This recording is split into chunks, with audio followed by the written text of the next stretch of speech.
안녕하십니까, 이진우입니다. 미국의 지난달 12월 소비자 물가지수가 14개월 만에 큰 폭으로 둔화되면서 미국도 우리 시장도 투자 심리가 좀 살아나고 있습니다. 인플레이션이 최악의 고비를 넘겼다는 반가운 신호로 분석되고 있고요. 이런 상황에서 오늘 한국은행은 새해 첫 금통위를 맞아서 기준금리를 연 3.5%로 0.25%포인트 한 계단을 더 인상했습니다. 오늘 센터뷰 시간에는 미국의 물가지표, 또 우리나라의 통화정책, 그리고 주식과 부동산 시장이 앞으로 어떤 또 전개를 펼쳐갈지 들어보겠습니다. 요즘 인도에서는 국민연금에 가입된 종업원 숫자가 1년 새 35%나 증가했답니다. 결국 지하경제에서 이제 세금을 내는 경제로 빠르게 변화하고 있다는 뜻인데, 세금을 내는 기업이 5년 새에 2배나 늘었다고 하고요.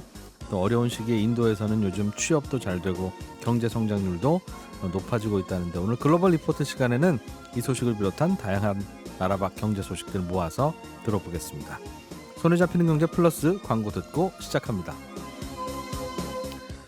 네, 잠깐 인터뷰 시작하기 전에 먼저 알려드릴 말씀이 하나 있네요. 지금 전국적으로 비가 오고 있는데 조금 전 10시 50분쯤에 거제시에 호우경보가 발효됐습니다. 해당 지역 계신 분들은 비 피해 없도록 계속 기상 상황을 주의해 주시면 좋겠습니다. 자, 오늘 주식시장에도 큰 이슈들이 많은데요. 미국의 소비자 물가지수가 발표됐고, 또 올해 첫 금통위의 기준금리 결정이 있었습니다. 신영증권 박소연 부장과 함께 앞으로 금융시장에 또 어떤 변수가 좀 있을지 들어보겠습니다. 어서 오십시오. 네, 안녕하십니까? 요즘 미국 물가에 우리나라는 우리나라 물가보다 그게 더 중요한 것 같아서 오히려 더 관심을 기울이고 있는데, 미국의 물가 지표가 미국의 금리를 결정하고 또 그게 돌고 돌아서 우리나라 금리를 결정하니까 아마 그럴 것 같죠. 시장은 어땠어요, 반응이? 네, 일단은 좀 CPI, 소비자 물가 지수라고 하죠. 전년 동월비 지금 6.5%를 기록을 했습니다. 예. 사실 작년에 이제 8%, 9%까지 올라갔었기 때문에 6.5% 올랐다라는 거는 사실 오르긴 오른 거거든요. 근데 그래도 이제 오름폭이 많이 둔화됐다. 예. 그러면 앞으로는 더 둔화되지 않겠느냐라고 음. 해서, 그러면 자연스럽게 미국의 금리 인상 기조도 좀 음. 약화되지 않겠느냐라고 생각을 하는 것 같습니다. 예. 에너지와 식음료 같은 것들은 변동성이 굉장히 크기 때문에 음. 이거를 이제 제외하고 보는 물가를 핵심 물가, 코어 CPI라고 하거든요. 예. 그 핵심 물가는 조금 더 낮아서 5.7%가 나왔습니다. 그리고 특히 금융시장이 환호했던 부분이 있는데, 전년 동월비 말고요, 전월비. 지난달보다 이제 얼마 올랐냐. 물가가 이게 사실은 굉장히 오랜만에 전월비가 마이너스가 나왔습니다. 이런 추세라면 오히려 내년 올해 뭐 연말쯤이면 물가가 마이너스일 것이다. 뭐 연말에 이제 마이너스일지는 좀 지켜봐야 되는데, 내려가고 있다는 거죠. 그쵸. 전달보다. 일단은 지난달보다 내려간 것도 굉장히 오랜만에 있는 일이거든요. 음. 그러다 보니까 이렇게 되면 2월 지금 1일 FOMC가 있습니다. 네. 미국 통화정책 결정회의인데요. 지금까지는 이제 75bp, 25bp, 그러니까 50bp 뭐 굉장히 많이 올렸었는데, 네. 이번에는 베이비 스텝이라고 해서 올리더라도 25bp 인상이 기정사실화되지 않겠느냐라는 기대감이 있는 거고요. 조금만 올릴 것이다. 그렇죠. 특히 이제 이게 우리나라에 중요한 이유가, 그동안 미국이 너무 빨리 너무 강하게 금리 인상을 하다 보니까 환율이 굉장히 많이 올랐었거든요. 예. 작년에 아시겠지만 원달러 환율 1,450원까지 올랐었던 거 기억하실 겁니다. 예. 그런데 이렇게 달러가 약세로 갈 수 있다라는 예상이 확산되다 보니까 오늘 원달러 환율 장중 1,237원까지 빠졌고요. 종가 기준으로 1,240원 아래로 떨어진 것은 작년 4월 이후에 처음 있는 그런 일입니다. 환율도 많이 내리고 미국의 물가가 별로 안 오르고, 그럼 미국의 금리도 별로 안 오를 것 같으니 미국 돈 달러 가치도 별로 안 높아질 것 같다, 이런 흐름입니까? 예, 맞습니다. 우리나라에는 이게 어떤 영향을 미치는 거예요? 그럼 미국의 물가가 안정되고 있다는 소식이? 일단 결정적으로는 미국이 금리를 올리니까 우리나라 한국은행도 따라서 같이 기준금리를 올릴 수밖에 없었던 게 그간의 형편이었거든요. 예. 근데 이제 미국이 속도를 조절해 준다라고 하면 우리나라도 같이 속도를 조절할 수 있는 룸이 생기게 됩니다. 오늘 아침에 그 새해 첫 한국은행 금통위가 있었습니다. 네.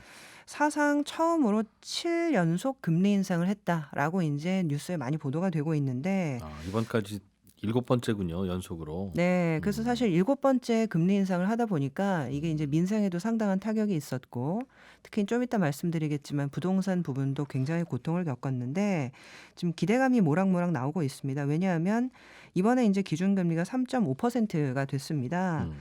작년에 인제 4월, 5월, 7월, 8월 그리고 10월, 11월 이렇게 인제 올렸었는데 이번에 인제 3.5까지 도달을 한 거거든요. 음. 그런데 지금 채권 시장에서는 아마 '이게 마지막이 아니겠느냐.'라는 전망들이 이제 슬슬 나오기 시작을 하고 있어요. 예. 왜냐하면 인제 우리나라 속담에 이게 인제 "빈대 잡다 초가삼간 다 태운다." 뭐 이런 얘기가 음. 있는데 물가를 잡는 것도 굉장히 중요한데 이러다가 '시스템 리스크로 번지는 거 아니냐?'라는 인제 음. 걱정들이 좀 나오고 있거든요. 네. 그리고 인제 금리 인상을 멈추는 거에 그치지 않고 올해 하반기 특히 인제 연말쯤 되면 '예방적 금리 인하가 단행될 가능성도 있는 거 아니냐.'라는 전망까지도 나오고 있습니다. 제가 음. 예방적이라고 표현한 거는요. 이 경기가 급속도로 둔화될 수 있기 때문에 네. 예방 주사 맞듯이 금리를 한 단계 인하를 해 놓으면 음. 경기에서 인제 대응할 수 있는 여력이 생기는 거거든요. 그러다 보니까 인제 한국은행도 따라서 금리를 동결하고 인하까지 할 수 음. 있다면 '작년만큼 올해가 힘들지는 않겠다.' 뭐 이런 전망들이 좀 나오는 거죠.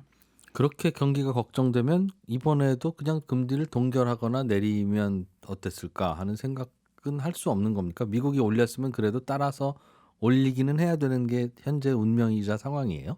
네 사실 뭐 정확한 지적이신 게요. 음. "이번 회의부터 아마 동결해도 되지 않을까? 내지는 동결할 수 있는 거 아닌가?"라고 해서 네. 지금 증권사 이코노미스트들 전망치에 실제로 "동결할 수 있다."라는 전망이 소수긴 하지만 음. 생겨났었습니다. 예.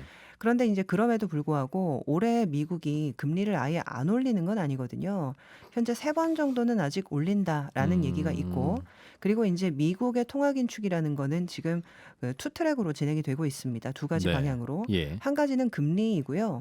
두 번째는 코로나 팬데믹 때 채권 매입을 굉장히 많이 했었습니다. 음. 국채도 사고요. 그리고 인제 모기지 담보부 채권이라고 해서 MBS도 많이 샀는데 양적 완화. 그쵸. 예. 이것들을 인제 '언제까지 들고 있겠느냐. 이제는 팔아야 되지 음. 않겠느냐.'라고 해서 작년 여름부터 팔기 시작을 했고요.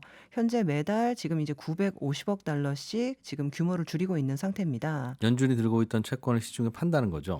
네. 인제 자연스럽게 이제 만기가 어. 도래하면 요거를 인제 더 이상 사지 않으면 자연스럽게 만기가 도래하기 때문에 음. 보유분이 축소가 되는 부분도 있고요. 그것도 결국 정부가 세금 걷은 그 돈을 연준이 받아가는 걸 테니까 네 만기가 그렇죠. 됐으니 결과적으로 인제 회수를 하는 시중에 건데 풀려 있는 돈을 흡수하는 거네요, 결국. 그렇죠. 근데 어. 방금 지적하신 이 채권을 매각해 가지고 양적 긴축하는 부분은 음. 아직 "어떻게 하겠다." 연준이 말을 하지는 않았거든요. 그러다 보니까 말을 안 했다는 얘기는 계속 그렇게 정상적으로 진행이 된다는 건데 그런 상황이라서 '한국은행도 이번에 동결을 하기에는 상당히 부담스러웠을 것 같다.'라는 게 음. 이제 세간의 관측입니다.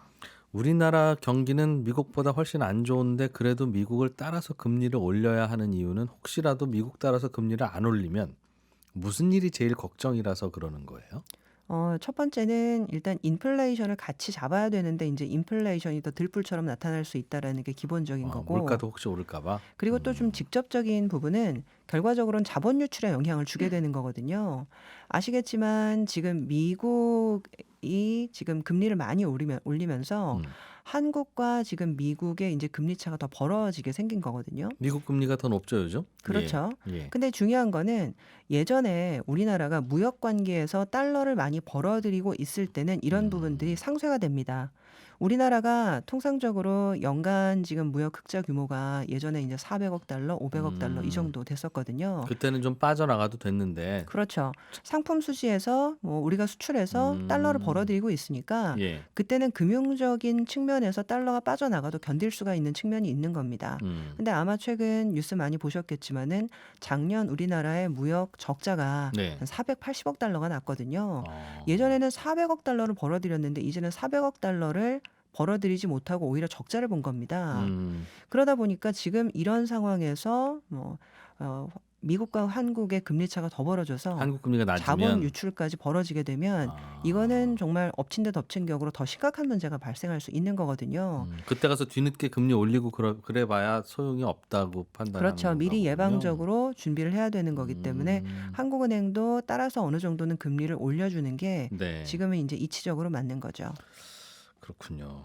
그러면 미국도 한두 번 금리 더 올리면 우리나라도 한두 번 뭐 따라서 올려야 되겠습니다. 이번에도 또 올렸으니 한 번 더 뭐 올라갈까요, 그럼? 한 번 더 올릴 수 있다라는 분들도 있고요. 그런데 지금 음, 현재 증권가의 전체적인 좀 분위기는 예, 이번이 마지막이고 아마 연말까지는 좀 동결되지 않을까라는 음, 전망을 하고 있습니다. 우리나라 기준금리는 아직까지는 지금 총재께서 인플레이션이 완전히 잡힌 게 아니기 때문에 음, 다시 인플레이션이 올라가는 조짐이 나타나면 예, 다시 인상으로 돌아설 수 있다라고 원론적으로 얘기는 하고 계세요.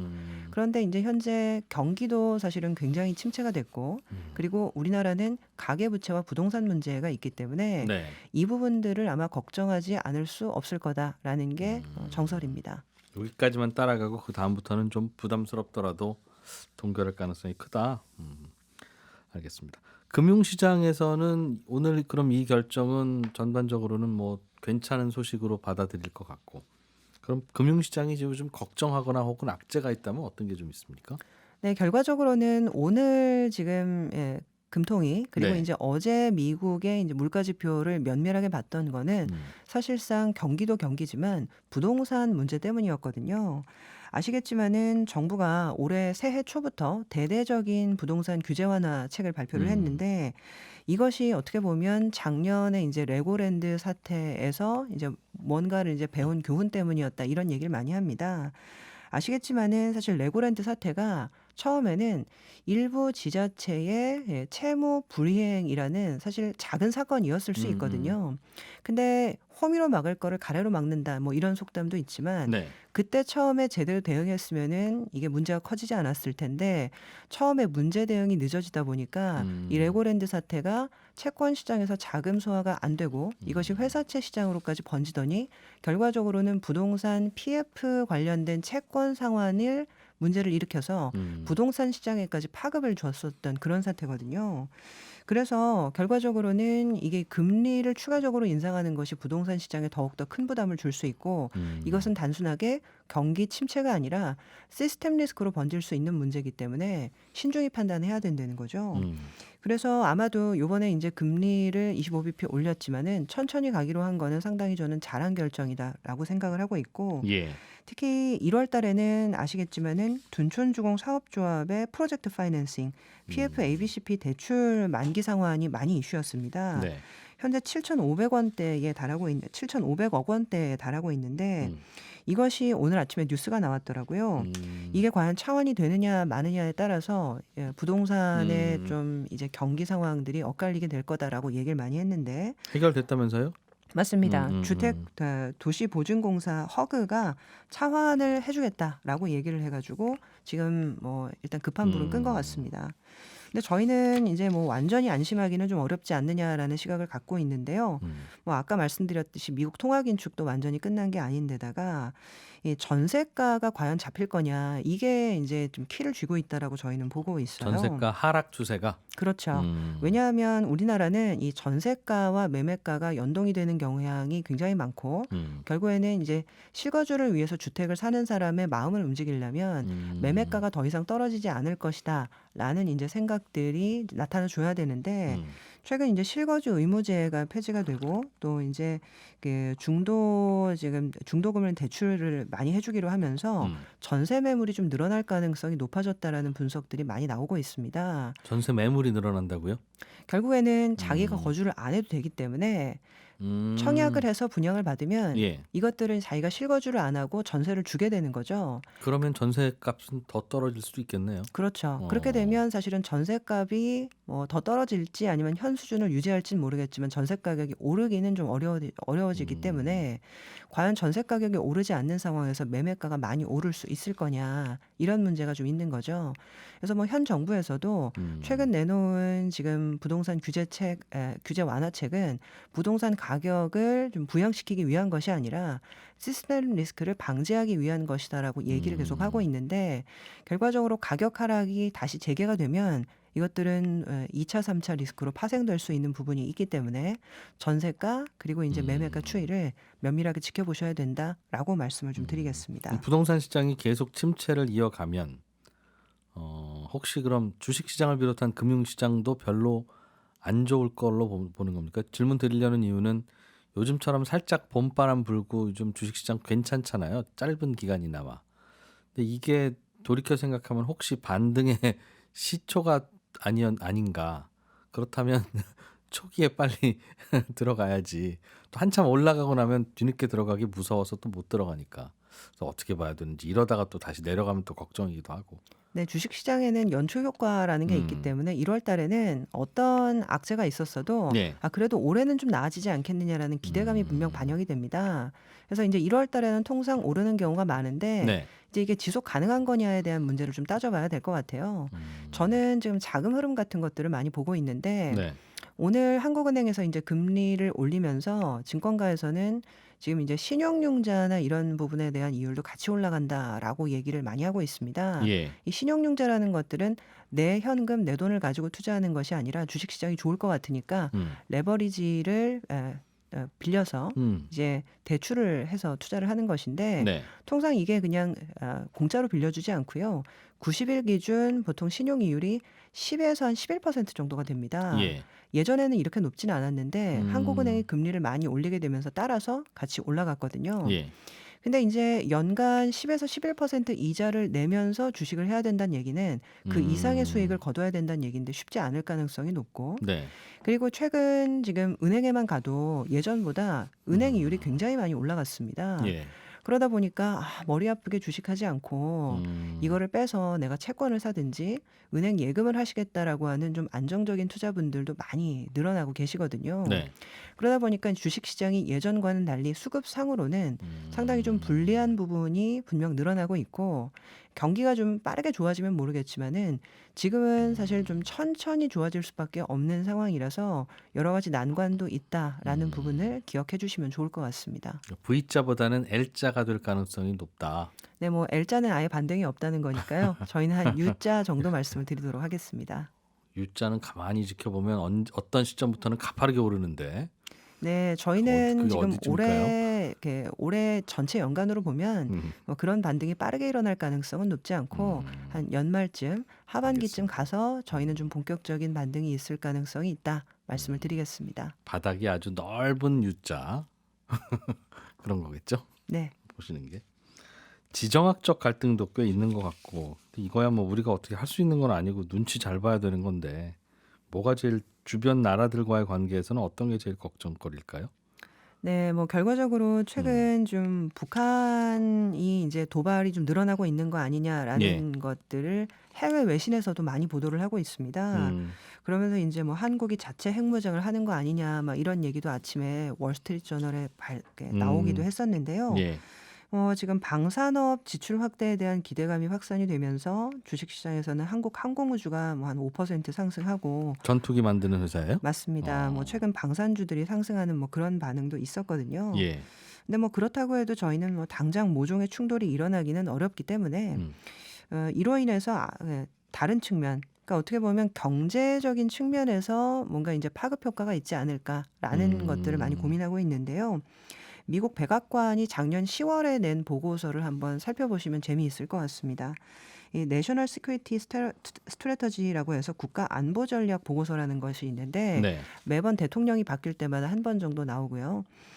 여기에서 아예 선언을 했더라고요. 탈냉전은 끝났다. 그래서 이제 다시 냉전이다. 그렇죠. 포스트 콜드워 에라 is definitely over. 그러니까 아예 끝났다라고 선언을 한 거죠. 예. 그러니까 이 얘기는 이제 탈냉전이 끝났기 때문에 우리가 다시 이 냉전 시대에 대비를 하는 공급망을 갖추겠다. 이런 얘기를 하기 위해서 이렇게 이제 서두부터 탈냉전이 끝났다라고 선언을 한 건데 가장 올해 눈여겨 보셔야 될 부분은 인도 태평양 경제 프레임워크라고 해서 IPEF라는 것이 있습니다. 네. 미국 주도로 작년 5월 달에 출범을 했고요.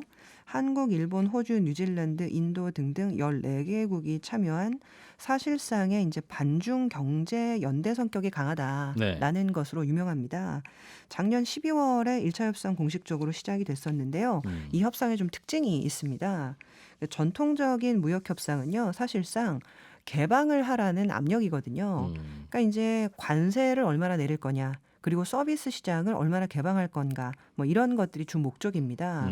근데 이번에 지금 협상을 하고 있는 그 IPEF는요, 목적이 좀 다르다고 보시면 되는데, 안전한 공급망, 그리고 첨단 디지털, 청정 에너지 같이 하나의 목적을 설정을 해놓고요. 네, 그 설정한 목적을 달성하자는 형태의 무역입니다. 그걸 좀 잘 보면 좋겠다. 네, 그래서 알겠습니다. 반도체 관련된 얘기가 나오는 것이 이 때문이다 보시면 될 것 같습니다. 네, 신영증권 박소연 부장이었습니다. 감사합니다. 예, 놓치기 쉬운 나라 밖 경제 소식들을 살펴보는 글로벌 리포트 시간입니다. 해담경제연구소 어혜진 소장 나오셨어요. 어서 오세요. 네, 안녕하세요. 예. 또 이제 세상을 한 바퀴 돌아보죠. 인도 이야기부터 들어볼 텐데, 인도는 요즘 지하 경제 규모가 점점 줄어들고 네. 사람들이 이제 돈 벌면 다 세금도 좀 내고 이제 그렇게 뭔가 선순환이 시작되고 있는 것 같다. 그런 뉴스네요.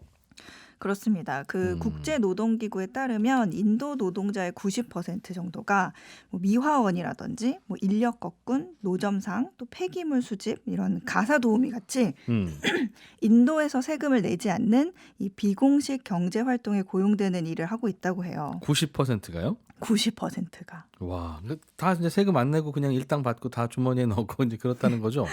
네, 근데 오. 특히 그 인도의 길거리 노점상이 참 많은 걸 봐도 짐작을 할 수가 있는데요. 예. 이 노점상들을 단속하지 않고 나라에서 어느 정도 묵인을 해줄 정도로 이 어려운 경제 상황에서 뭐 실업률을 좀 흡수해주는 역할을 한다 이렇게 보는 경향도 있지만 네. 뭐 도로 교통을 방해한다든지 뭐 사유지 불법 점유를 한다든지 뭐 행정력의 낭비다 이런 단점이 있죠. 그리고 또 비공식적인 경제 활동에 종사하는 사람들 모두 의료 보건 시스템의 혜택을 받지 못하는 열악한 조건에 있다는 점도 인도의 큰 고민입니다. 무엇보다 이런 지하 경제 규모가 커질수록 이 들어오는 세수가 줄고 또 그 손실로 경제 성장률이 감소하는 악영향이 커서 어떻게든 뿌리 뽑고 싶은 부분이죠. 근데 노동자의 입장에서도 마찬가지예요. 이 매우 저조한 수입으로 생활을 해야 하는 이 팬데믹 때에도 생계를 위해서 위험을 무릅쓰고 일터에 나가야 했던 것만큼 어려운 상황입니다. 또 소득을 공식적으로 인정을 받지 못하다 보니까 은행에서 주택 마련을 위한 대출도 어렵고요. 계속 악순환이네요. 그렇죠. 그런데 최근 들어서 인도의 노동 상황이 점점 더 공식화되어 가고 있다 그래요. 지난해 3월 기준으로 인도 국민연금에 등록된 근로자 수가 1년 전보다 35%, 900만 명이 증가했다 그래요. 직원을 뽑아도 정규직이고 나라에 신고한다. 그렇죠. 근데 이 회사가 내는 세금을 봐도 알 수가 있는데 업체가 이 장사를 하고 돈을 벌면 내는 그 상품 서비스라는 게 있거든요. 근데 이걸 내는 업체가 2017년에 한 800만 개에서 5년여 만에 한 1,400만 개로 늘었다고 합니다. 또 이 온라인 구직 사이트의 채용 게시물도 비슷한 추세로 증가하는 모습들이 인도가 이 지하 경제에서 점점 벗어나고 있음을 시사하고 있습니다. 요즘 뭐 인도 경제 세계에서 괜찮은 경제 뽑아라고 해도 1, 2위 안에 들어갈 만큼 네. 굉장히 좋다는 소문은 들었는데 그냥 좋은 게 아니라 뭔가 이제 공식적으로 세금도 내고 하는 그런 업체들도 늘어나고 있나 봐요. 뭔가 좀 경제가 활발하게 돌아가니까 그 중에서 세금 내고 하는 업체들도 늘어나고 뭐 그런 겁니까? 분위기가? 그렇죠. 이서 어떤 이유일까 하고 제가 좀 찾아봤는데 이 기사들에 실린 내용들을 보면 인도 정부도 이런 변화가 너무 크고 갑작스러워서 관료들도 이걸 설명할 답을 찾고 있다. 그런 얘기가 있어요. 근데 지금까지 나온 추론들을 보면 일단 지난해 인도 GDP가 7% 정도 성장을 했거든요. 근데 코로나가 점차 회복되면서 인도 경제가 빠르게 성장하고 있는 경기 상승기이다 보니까 이런 결과가 나왔을 거라는 건데 네. 이 모든 연령층에서 신입사원이 늘었대요. 근데 아무래도 가장 많은 파일을 차지하는 게 18세에서 25세 사이의 연령층이다. 예. 아예 새로운 일자리가 생겼다는 건데 두 가지 카테고리의 역할이 컸다 그래요. 하나는 전문 서비스직인데 뭐 예를 들면 뭐 전문 기술 같은 국가가 좀 중요하게 생각하는 직종에서 전체 신입사원의 38%가 해당이 됐고 또 두 번째로 신입사원이 늘어난 카테고리는 의외로 청소 서비스직인데 이전에는 이게 세금을 내는 경제활동으로 인정이 되지 않았어요. 그런데 이번에 반영이 되면서 신입사원 증가의 두 번째로 큰 부분을 차지했다고 합니다. 또 다른 이유는 이것도 좀 큰 것 같아요. 이 다국적 대기업이 고용에서 차지하는 비중이 더 커졌다. 세금은 내야 된다고 생각하는 기업들이 인도로 많이 들어와서 사업하다 보니까 네. 습관적으로 이제 세금 신고하고 내고 법대로 한다는 거군요. 대표적인 예가 그 애플 아이폰을 생산하는 폭스콘인데 네. 이 폭스콘은 6만 명 이상의 근로자를 고용할 수 있는 데다가 또 그 하청업체까지 계산을 하면 예. 뭐 예를 들어서 하청업체 중에 한 곳은 지난해 5년 동안 직원 수가 1,500명에서 2만 명으로 늘어났다고 합니다. 예. 근로자들이 늘어나면 또 이들이 소비하는 식량이라든지 물류 같은 이런 어떤 관련 그렇겠죠. 기업에도 사람이 더 필요해졌을 거 아니에요. 식당도 만들어야 되고. 그렇죠. 예. 그러니까 이걸 담당하는 업체들도 고용을 늘리면서 영향을 줬을 거라는 분석도 있습니다. 야, 이 폭스콘은 중국과 미국의 사이가 좋기만 했으면 계속 중국에 남아 있었을 업체인데. 그렇죠. 미국 중국이 사이가 안 좋은 수혜를 인도가 받고 있네요. 네. 그리고 또 하나 더 있는데 인도가 최근 들어 사람 중심의 산업, 특히 관광업과 어떤 접대 서비스업의 성장세가 눈에 띄거든요. 이 관광업의 경우에는 점점 더 이 개인의 게스트하우스 같은 그런 게 아니라 네. 뭐 호텔 체인이라든지 뭐 레스토랑이 늘어난 점도 인도 경제에 좀 호재로 작용했다. 이런 평가도 있습니다. 사람들이 이제 호텔과 레스토랑을 이용하는 경우도 많고 좋은 것 쪽으로. 그러면 당연히 직원들도 이제 세금 내면서 뽑겠다는 거군요. 인도가 잘 풀리나 보네요. 생각보다 괜찮게. 인도 주가도 많이 올랐던데. 네. 예, 다른 영국 이야기를 좀 들어보죠. 영국에서 요즘 파업이 극심하다 이런 뉴스가 들려오던데 영국은 한동안은 파업 같은 거 이제 잘 안 하는 나라 아니었습니까? 맞아요. 이 영국에서 요즘 간호사들이나 철도 노동자들 같은 어떤 공공기관 근로자들이 파업을 강하게 벌이고 네. 있습니다. 근로자들이 파업을 하는 건 뭐 이상하거나 이례적인 일은 아닌데 영국에서는 좀 이례적인 일입니다. 영국은 1980년대 이 대처 수상이 공공부문 노조를 제압하면서 그 뒤로는 좀 노조가 약해졌어요. 그래서 파업이 거의 없었습니다. 그런데 이번에 철도 노조가 30년 만에 파업에 돌입하고 네. 또 국선 변호사, 교사, 우체부 등 이런 공공기관 근로자들이 차례로 파업을 계속하고 있어서 영국에서는 정말 오랜만에 노동자들의 파업이 이제 잇따라 시작된 겁니다. 노동자들이 많이 그동안 파업을 안 하고 있고 노조도 굉장히 뭐 한쪽의 표현으로 빌리자면 탄압받는 그런 나라였는데 대처 수상 이래로 파업의 명분과 이유가 뭡니까? 간단합니다. 물가가 너무 많이 올랐으니 월급도 그만큼 올려줘야 하지 않느냐는 건데 이 간호사들 같은 경우에는 이 생활비가 부족해서 예. 환자들의 음식을 가져다 먹기도 한다. 아이고. 간호사가 그런 지경이 되도록 방치하면 어떡하느냐 이렇게 목소리를 높이고 있습니다. 간호사들도 그래요? 간호사들 월급이 얼마나 된대요? 한국에서는? 간호사들이 초봉이 우리나라 돈으로 하면 약 4천만 원 정도고 런던 시내의 간호사들은 초봉이 그보다 좀 높아서 한 4,700만 원 정도가 되는데 아주 낮게 들리지는 않는데 근데 이 예. 얘기를 들으시면 조금 납득이 가실 수도 있어요. 워낙 이제 런던 물가가 높고 월세가 비싸서 생활이 어렵다는 겁니다. 영국이 지난해 가스 가격이 오르면서 난방비도 크게 올랐고 월세도 올랐거든요. 네. 근데 런던에서 이 고시원 방보다 조금 더 큰 방의 월세가 100만 원이 넘습니다. 그래요? 예. 이 작은 방 하나에 뭐 주방과 세탁실은 공동으로 쓰는 방의 월세가 또 교통 괜찮은 곳은 또 비싼 곳은 300만 원씩 한다니까 와. 생활이 넉넉하지는 월급 못하겠죠. 받으면 뭐 대부분이 월세로 나가네요. 예. 정부의 입장은 뭡니까? 파업하는 근로자들에 대한 영국 정부의 입장. 파업하는 근로자들의 그런 말은 일리가 있다. 그렇지만 영국 정부는 이 노동자들의 임금이 올라가면 물가는 또 올라가게 될 거고 예. 그러면 경제 상황은 또 다시 걷잡을 수 없으니까 조금만 참자. 임금 인상은 안 된다. 이런 입장입니다. 그리고 공공기관 근로자들의 임금을 올려주면 공공기관이니까 예. 영국 정부의 재정 적자가 더 심해진다. 그래서 안 된다는 겁니다. 근데 또 지금 어떤 상황이냐면 근로자들에게 별로 유리하지 않게 돌아가고 있는 게 지난해 영국 총리가 새로 뽑혔죠. 예. 리시 수낙 총리가 이 교통 이 병원 등 이런 필수 시설에서 노조가 파업을 하더라도 예. 최소한의 서비스는 돌아가게 하도록 법을 고쳐놨어요. 아, 싹 다 나가서 파업하면 불법이다. 그런 얘기군요. 예. 그래서 이제 모든 노조원들이 다 파업을 할 수 없으니까 음. 그렇게 되면 결국 파업의 효과가 떨어지잖아요. 그래서 노조 쪽이 좀 불리한 상황입니다. 다만 파업에 동조하는 여론은 꽤 많은 편이어서 영국 정부도 노조 파업을 계속 무시할 수 없는 상황이고 네. 뭐 일단은 오케이 그래 우리 대화는 한번 해보자. 뭐 노조와의 대화는 시작하겠다 이렇게 밝힌 상황입니다. 영국은 요즘 또 그것 때문에 걱정인가 보네요. 예. 일본 뉴스 재밌네요. 일본에서 요즘은 욕실이 없는 집을 구하는 사람들이 생겨나고 있다. 네. 이제 방값이 비싸고 하니까 좀 싼 집 찾고 있는 그 결과인 것 같은데 집에서 욕실이 없으면 어떡합니까? 우리가 이 네. 일본에서의 욕실이라는 개념을 이해할 때 일본의 좀 문화적인 특성을 먼저 알아둘 필요가 있어요. 예. 일본은 이 변기가 있는 화장실, 음. 욕조가 있는 욕실, 또 세면대 공간이 따로 이렇게 구분이 되어 있어요. 아, 우리는 그냥 화장실에 다 들어 있는데. 네, 이 방방이 이 구분이 돼 있어요. 근데 이 중에 욕실은 없어도 된다라고 생각하는 사람들이 늘어난다는 겁니다. 그러니까 화장실, 욕실, 세면대 중에 네. 화장실과 세면대는 있어야 되고. 아, 그러니까 탕 목욕하거나 샤워하거나 하는 공간은 없어도 된다. 네, 근데 이게 나름 의미가 있는 게 네. 많은 분들이 아시겠지만 일본인들에게 탕 목욕은 우리처럼 더러워진 몸을 깨끗하게 씻는다, 뭐 때를 좀 밀기 위해서 몸을 불린다 네. 이런 게 아니라 하루의 피로를 푼다.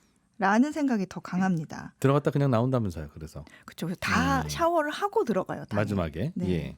그래서 매일 저녁 또는 꽤 자주 욕조에 물을 받고 들어가서 몸을 녹이면서 시간을 보내죠. 네. 뭐 일본인들에게는 이게 당연한 일상입니다. 특히 일본은 그 오이다키라는 그 욕조에 물을 데워주고 물 온도를 유지해주는 기능이 집집마다 있어요. 아, 그냥 욕조에 물만 담는 게 아니라 네. 그 온도 계속 유지한다. 네, 욕조 옆에 버튼이 있어서 그거를 적정 온도로 설정을 해놓으면 그 온도를 계속 유지를 해줍니다. 하루 중 언제든지 들어갔다가 다시 나오고 또 네. 들어갔다 나오고 할 수 있게. 그렇죠. 그래서 일본 욕조 보면 뚜껑이 있잖아요. 좀 몰라요. 뚜껑이 있습니다. 아, 그래요? 네, 뚜껑이 있어서 그 물을 뭐 식지 않게. 2, 3일 쓰는 분도 계시고 아, 뭐 우리 옛날에도 그러긴 했지만 왜 물을 한번 받아 놓으면 아버지 들어가시고 그다음 다시 나와서 예, 자녀들 아. 들어가고 어머니 들어가고 하기가 순서대로. 깨끗하게 다 씻고 들어가고 몸만 담그고 나오는 거니까. 네, 근데 일본에는 뭐 일부 여전히 그런 문화가 있죠. 네. 네. 그런데 그렇게 목욕하는 거 좋아하는 분들이 욕실을 없애면 그 허전해서 어떻게 살아요? 근데 요즘 젊은 세대들이 그렇게 생각이 바뀌었대요. 특히 이 자신이 사는 집에 욕조는 필요 없다. 심지어는 샤워 시설도 없어도 된다. 라고 생각하는 사람들이 생기고 있는데 네. 이 최근 지어진 아파트의 경우에는 뭐 욕조 없이 샤워 시설만 갖춘 곳도 생기는 추세예요. 우리나라는 뭐 많이들 그런데 네. 조금 오래된 뭐 목조 주택이라든지 뭐 옛날 아파트 같은 경우에는 욕조와 샤워 호스가 있는데 이게 필요 없다는 거예요. 근데 이거는 미니멀리즘을 선호하는 그런 현상의 연장선으로 보고 있는데 네. 이렇게 되면 렌트비가 일단 훨씬 저렴하겠죠. 그러니까 욕조가 없으니까 수도세, 뭐 가스 요금도 적게 나오고. 뭐 면적도 꽤 줄어들 테니까. 그렇죠. 그래서 일례로 그 도쿄 시부야 근처에 위치한 방이 그 물과 가스 임대료를 포함해서 우리 돈으로 한 월 40만 원 아래라 그래요. 네. 욕조가 없는. 무엇보다 이 욕조가 없는 공간을 다른 공간으로도 사용할 수 있으니까 예. 불필요한 거를 싫어하고 최소한의 조건으로 단순하게 살아가고자 하는 일본 MZ세대들의 니즈에 맞는다고 그래요. 안 그래도 원룸인데. 네. 근데 제가 그래서 어제 그 일본 사이트들을 좀 찾아보면서 예. 욕조가 없는 아파트들을 쭉 검색해 봤거든요. 근데 그 부동산 정보 사이트에 한번 가보니까 이런 얘기들이 좀 있더라고요. 재밌어서 가져와 봤는데 욕조가 있는 집은 보통 오래된 아파트거나 목조 건물이어서 욕조 때문에 이 하수구 네. 이런 것 때문에 예. 벌레가 많이 나오고 또 일본이 워낙 습한데 네. 더 습하고 또 욕실 쪽에는 또 벽이 얇대요. 네. 그래서 방음에 취약하다. 하여간 욕실은 없는 게 좋다. 그래서 샤워 기능만 있는 주택의 수요가 급격히 늘어나고 있다 그래요. 어떤 사람은 아예 샤워 부스도 화장실까지 없는 집도 괜찮다고 했는데 그 비공식적인 이유가 화장실이 없어도 된다고요? 네. 집에? 네. 근데 그 비공식적인 이유가 더 신선합니다. 화장실 청소를 안 해도 돼서. 이 화장실 청소는 너무 더럽고 힘들어. 이렇게 생각하는 사람들이 꽤 많다고 자기 해요. 집인데 네. 본인이 깨끗하게 안 썼으니까 그렇 지금 누구 탓을 해요? 자기 집 화장실인데. 그게 조금 이해하기가 힘들죠. 네. 근데 이런 매물들을 주로 다루는 주택 정보 사이트 얘기를 들어보면 이런 방을 찾는 사람들 대부분이 20, 30대 그중에서도 60% 정도가 남성이라고 합니다. 아니 근데 욕조 글쎄 뭐 욕조까지야 자기 취향 안 맞으면 없앨 수도 있는데 샤워만 하면 좋다 뭐 생각하는 분도 있으니까. 그런데 어디서 씻습니까? 샤워실도 없고 심지어 뭐 화장실도 없고 그러면. 뭐 물론 공동주택 내에 음. 뭐 공동 샤워실이 있는 곳도 있지만 네. 대개는 이 퇴근 후에 근처 공중 목욕탕에 들러서 씻고 오는 건데 그래서 이런 집을 구하는 사람들은 주변에 공중 목욕탕이나 뭐 샤워 시설이 있는 헬스장이 얼마나 가까운지를 확인한다 그래요. 욕세권이어야 된다. 그렇죠. 역세권, 숲세권 아니라 욕세권, 탕세권인 거죠. 일부는 코로나로 이 친구나 동료와의 교류가 확 줄었으니까 동네 목욕탕에 가서 친구도 사귀면서 마을 전체를 어떤 나의 생활 공간으로 연장해서 생활할 수 있어서 좋다. 이런 인터뷰도 기사에 있었어요. 늦게까지 문 여는 모양이에요. 목욕탕들이. 네. 퇴근 안 하시고. 네네. 그리고 그렇게 하면 되면 목욕탕 뭐. 입장료도 그냥 우리 같은 찜질방 이런 게 아니고 네. 옛날 그런 목욕탕 같은 게 한 5,000원 정도. 우리 돈으로? 예. 매일 가기에는 부담스럽겠네요. 그렇죠. 매일 안 씻는 분들이 이런 생각을 하시겠죠. 예. 근데 그런데 일각에서는 이런 얘기도 있어요. 이 젊은 세대들이 이렇게 더 작고 더 저렴한 방을 선호하는 거는 그들의 경제 상황이 그만큼 어렵다는 것을 보여주는 사회적 현상인 거 아니냐. 어려운 상황을 마치 트렌드인 것처럼 미화시키는 거다라는 의견도 있어요. 그런데 요즘 젊은이들 사이에서 수요가 계속 늘고 있는 신축 아파트가 이 3평이 안 되는 초미니멀 스타일 아파트라고 해요. 근데 주로 이게 도쿄 중심부의 가장 트렌디한 장소에 있어서 대체로 꽤 고가에 또 주변 인프라도 굉장히 좋습니다. 근데 여기도 화장실만 있는 구조거든요. 야. 근데 일본 정부 자료에 의하면 이런 아파트에 거주하는 70% 이상이 20대고 연봉 평균이 우리 돈으로 한 2,500만 원 정도. 그러니까 일본 20대 평균 또는 평균보다 약간 높은 축에 속한다고 합니다. 그러니까 예산이 빠듯한 사람들만 위한 조건이 아니라는 거죠.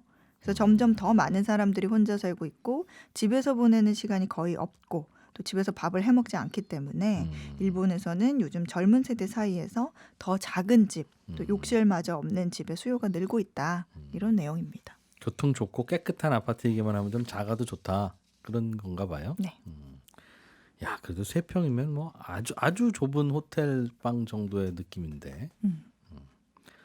자, 프랑스 이야기 좀 들어보죠. 프랑스는 산속에서 총으로 야생동물 잡고 사냥하는 게 합법이라는데 이거를 좀 논란이 좀 생기는 모양이군요.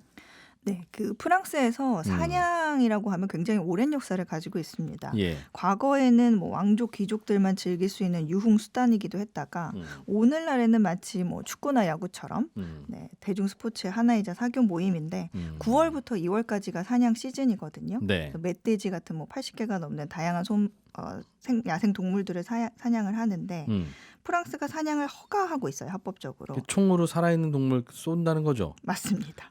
아이 진짜 우리 개고기 먹는다고 뭐라고 했던 나라 아닙니까?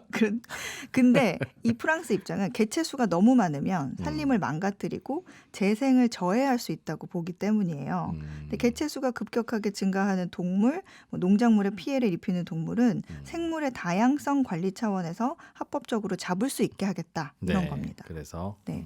근데 물론 논쟁의 여지는 좀 크죠. 있겠죠. 네. 동물을 사랑하면 사냥도 좀 안 해야지. 개인적인 의견입니다. 네. 나라밖 경제 소식 잘 들었습니다. 해담경제연구소 어예진 소장과 함께했습니다. 고맙습니다. 감사합니다. 예, 손에 잡히는 경제 플러스 오늘 여기서 마무리하겠습니다. 오늘은 금요일인데요.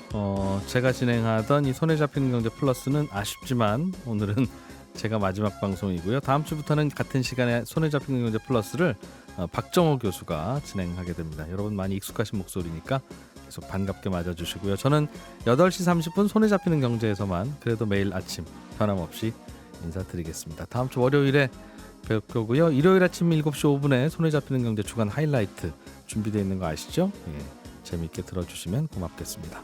지금까지 이진우였습니다. 고맙습니다.